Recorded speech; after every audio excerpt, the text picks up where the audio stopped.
You see it everywhere, right? Federal agencies are racing to adopt AI, using it for everything from sniffing out fraud to automating tedious tasks. But as things speed up, there's this huge question that often gets glossed over. What's the full cost?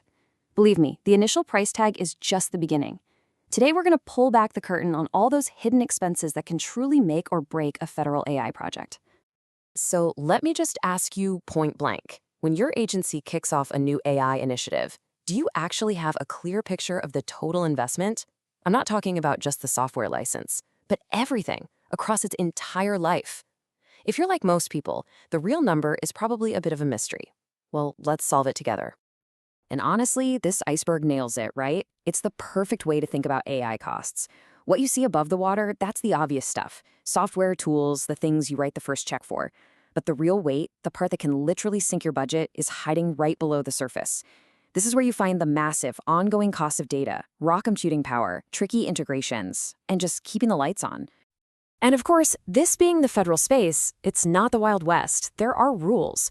Big, government-wide policies, like memos from the Office of Management and Budget, set up specific guardrails. And those top-level directives, they trickle down and shape everything, from an agency's internal policies to how they plan to buy AI, all the way to how they actually build and watch over these systems. All right, so let's do it. Let's take a deep breath and dive below the surface to see what's really driving all these costs.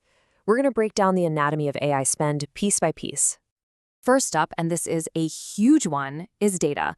A lot of times, it's the single biggest cost driver. You have to remember, AI is just an engine. Data is the fuel that makes it run. And for a lot of federal agencies, that fuel is locked away in these old, siloed legacy systems. That means just getting it, cleaning it up, and storing it is where budgets can go up in smoke. And what I love about this is how it breaks down what data cost really means. You've got volume, that's just the sheer amount of the stuff. Then there's variety. Are we talking simple text or images or complex sensor data? Velocity, how fast is it all coming in? And of course, storage, where do you keep it all? But for government agencies, there's this critical fifth layer, governance. That's the whole shebang of rules for access, security, and making sure it's all handled properly. Okay, next is compute. This is the raw horsepower, the processing power that actually makes the AI think and work. It's another giant cost center, and it's so important to understand that it comes in two very different flavors. The heavy lift of training a model, and then the ongoing cost of actually using it day to day, which we call inference. And here's the thing you absolutely have to get right. These two phases have completely different price tags. Training, that's often a huge, spiky cost right at the beginning. Think of it like a massive but temporary power surge. But inference, using the AI, that's more like your electricity bill. It's a steady, ongoing expense that just keeps growing as more people use the system. If you only budget for one, you're going to be in for a surprise. So beyond just data and compute, there are these other cost centers that always seem to catch people off guard. First is system integration. I mean, your shiny new AI has to somehow talk to systems that might be decades old. Then there's ongoing operations. Somebody has to watch the AI, babysit it, and make sure it doesn't go off the rails. And finally, governance and safety, which are absolutely critical and, you guessed it, they have their own serious price tag. This table is fantastic because it shows how all those costs actually shift depending on the kind of AI you're building. For traditional AI, most of the cost is in developing the model. With generative AI, suddenly the compute cost for inference blows up. It's huge. But then you get to agentic AI. These are systems that can act on their own, right? Think of an AI that automatically reroutes an entire supply chain. Well, now your biggest costs and your biggest risks are integration and governance. You absolutely need to be able to audit every decision and have a human override ready to go. Okay, so we've laid out the problem pretty clearly. These costs are complicated, they're sneaky, and they're often hidden. So what do we do about it? How do we get a handle on all this? Well, the solution is to move from mystery to management. And to do that, you need a framework. The key here is really a cultural shift, and it's called FinOps. Now, don't think of this as a piece of software. It's more like a team huddle.